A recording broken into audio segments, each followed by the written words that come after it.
சங்கன்னு உரிமையா சொல்லலாம். அகரம் ஆரம்பிச்சு முதல் கால் இவங்க கிட்ட இருந்து வந்தது. கொடுத்துல ஒரு 7 சீட்ல இருந்து ஆரம்பிச்சு இப்போ 900 சீட்ஸ் வந்து 940. சத்தியபாமா மட்டும். அதாவது வந்து யோசிக்காம கேட்காம நம்மள சங்கடப்படுத்தாம உரிமையா கொடுக்கறதுன்னு ஒண்ணு இருக்கு. நான் கொடுப்பேன், நான் சாப்பாடு போடுவேன், நான் இங்க தங்க வைப்பேன், ஏன் இங்க நடத்தல ஒர்க் ஷாப், ஏன் நம்ம இடத்துல நடத்தல அப்படின்னு சண்டை போடுறதெல்லாம் நான் சண்டை போடுவேன். முதல் கால் நான் தான் அட்டன் பண்ணிக்கிறேன். நான் வந்து அன்பு நிலா பேசுறேன் அப்படின்னாங்க. அன்பு நிலானா இல்லைங்க, நான் ஜேபிஆர் சத்தியபாமால இருந்து பேசுறேன், ஜேபிஆருடைய டாட்டர். மேடம் நீங்க மரியாதை இல்லையா? ஆமா, அப்பா வச்ச பேரு அன்பு நிலா அப்படின்னு சொல்லி சொன்னாங்க. அண்ணன் எது செஞ்சாலுமே வந்து அதுல ஒரு நேர்மை, ஒரு நம்பிக்கை இருக்கும். அது இவ்வளவு மாணவர்களை நோக்கி அவங்க வரும்போது அது அவர் சிந்திச்சு எடுத்த முடிவாதான் இருக்கணும். இது கிட்டத்தட்ட அவர் வாழ்க்கையே அர்ப்பணிச்ச மாதிரி.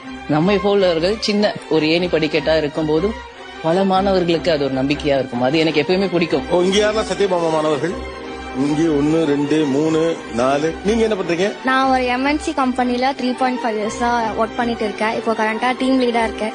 அம்மா அப்பா என்ன பண்றாங்க? எனக்கு அம்மா அப்பா இல்ல, பாட்டி மட்டும்தான். 1.5 வயசுக்கு பையன் 8 மாசம் 2 பேரும் செத்து போயிட்டாங்க.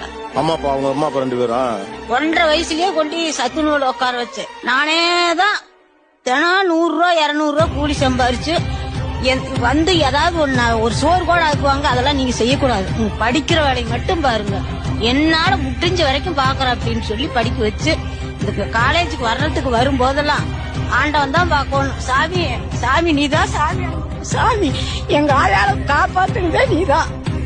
சம்பளத்தை வாங்கி இன்னைக்கு அது பயங்கரமான வீடு கட்டி இருக்குது. வாடகை வீட்டுல குடியிருந்த இன்னைக்கு அருமையான வீடு கட்டி இருக்குது.